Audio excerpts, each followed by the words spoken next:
The U.S. on the brink of another government shutdown. Lawmakers have just hours to pass legislation to continue funding the government with no deal in sight. And this time around, Congress was not able to pass any bill to continue funding the Department of Defense, meaning members of the military will be among the millions of workers going without pay. We've got team coverage, of course. Melissa Adon is at an Army installation in New York. But first, let's go to Elizabeth Schulze on Capitol Hill with the latest on the stalemate. Good morning, Elizabeth. Good morning, Gio. After a late night meeting here, House Speaker Kevin McCarthy made clear that there is still no consensus among defiant members of his own party for how to keep the government funded. So we are fully on track for a shutdown when the clock strikes midnight tonight. And that could upend the livelihoods of millions of federal workers and military troops. This morning, with House Republicans in disarray and no clear path for a spending deal in sight, the U.S. government is careening toward a shutdown at midnight tonight. We've got to put this thing back together again because Saturday night at midnight, Washington's going to turn into a big pumpkin. After a tense 2-hour meeting with GOP lawmakers late Friday, House Speaker Kevin McCarthy floating a last-ditch stopgap bill to keep the government funded for 2 weeks, while the House works on a longer-term spending plan. We continue to work through, trying to find the way out of this. I firmly believe there are no winners in a government shutdown, and I think that's the best way forward to make sure government does not shut down.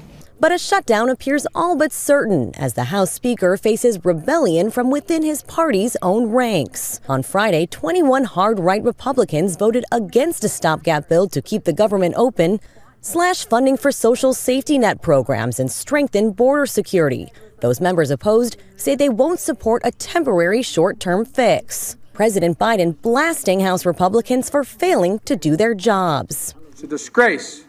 We can't be playing politics while our troops stand in the breach. It's an absolute dereliction of duty.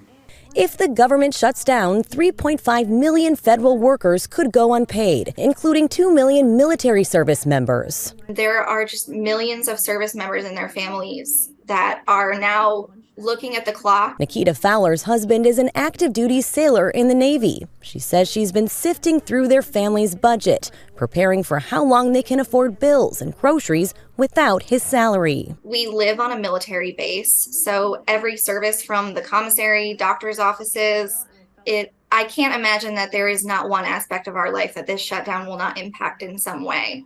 Tens of millions of Americans who rely on Social Security, Medicare, and Medicaid will still get their payments during a shutdown. But government agencies warned their services could slow down. Nearly 56,000 TSA agents and 20,000 Border Patrol officers will still be required to report to work, even without pay. National parks and federal landmarks also expected to close. Instead, visitors will take in sights like this from the 2018 shutdown. Trash piling up outside federal buildings as hourly janitors were sent home without a paycheck. Also at risk, up to 7 million mothers and children who could lose access to critical nutrition assistance if the federal WIC program runs out of funds.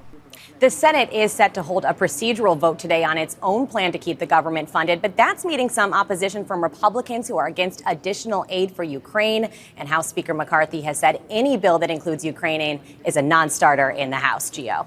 And Elizabeth, I think a lot of people at home are wondering this right now. How does the government decide who gets paid?